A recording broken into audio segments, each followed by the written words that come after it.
ನೀಡಿತು ಅಂತ ಕೊಡ್ತಾ ಹೋಗಿದ್ರು. ರೈಟ್, ಈ ತರ ಸ್ಟೋರಿ ಕೊಟ್ಟು ಕೆಳಗಡೆ ಪ್ಯಾಸೇಜ್ ನೋಡಿ. ಪ್ಯಾಸೇಜ್ ತುಂಬಾ ಸಿಂಪಲ್ ಆಗಿದೆ. ಎದ್ರ ಬಗ್ಗೆ?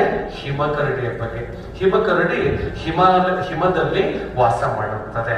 ಅದರ ತಿನ್ನುವಂತ ಆಹಾರಗಳೇನು, ಎಲ್ಲಿ ವಾಸ ಮಾಡುತ್ತೆ, ಎಲ್ಲ ನೀಟ್. ಅದು ನೋಡಿದ್ರೆ ಇಷ್ಟು ಸಿಂಪಲ್ ಆಗಿದೆ ಅಂತಂದ್ರೆ ಇಷ್ಟು ಈಸಿ ಕೊಡ್ತಾರ ಅಂತ. ಕೆಳಗಡೆ ಕ್ವಶನ್ ನೋಡಿದಾಗ ಮೇಲೆ ಆನ್ಸರ್ ಏನ್ ಬರೀಬೇಕು ಅಂತ ಗೊತ್ತಾಗ್ತಾ ಇಲ್ಲ. ಕ್ವಶನ್ ಹೇಗೆ ಕೇಳಿದಾರೆ ಗೊತ್ತಾ? ಅದು ಯಾವ ತಿಂಗಳಿನಲ್ಲಿ ಮಗುವಿಗೆ ಜನನ ನೀಡದ್ದು ಅಂತ. ಮೇಲೆ ನೋಡಿದ್ರೆ ತಿಂಗಳು ಕೊಟ್ಟಿಲ್ಲ, ಮೇಲ್ ನೋಡಿದ್ರೆ ಯಾವ ತಿಂಗಳಲ್ಲಿ ಜನ ನೀಡ್ತು ಅಂತ ಕೊಟ್ಟಿಲ್ಲ. ಇಲ್ಲಿ ನೀವು ಅಸ್ಯೂಮ್ ಏನ್ ಮಾಡ್ಬೇಕು ಅಂತಂದ್ರೆ ಅಲ್ಲಿ ಸೀಸನ್ ಕೊಟ್ಟಿದ್ದಾರೆ. ಬೇಸಿಗೆ ಕಾಲ, ಮಳೆಗಾಲ, ಚಳಿಗಾಲ, ಶರತ್ಕಾಲ ಅಂತ. ನಮಗೆಲ್ಲ ಗೊತ್ತಿಲ್ವಾ ಬೇಸಿಗೆ ಯಾವ ತಿಂಗಳಿಂದ ಯಾವ ತಿಂಗಳು, ಮಳೆಗಾಲ ಯಾವಾಗ, ಚಳಿಗಾಲ ಯಾವಾಗ, ಹೊಸ ಋತು ಯಾವಾಗ.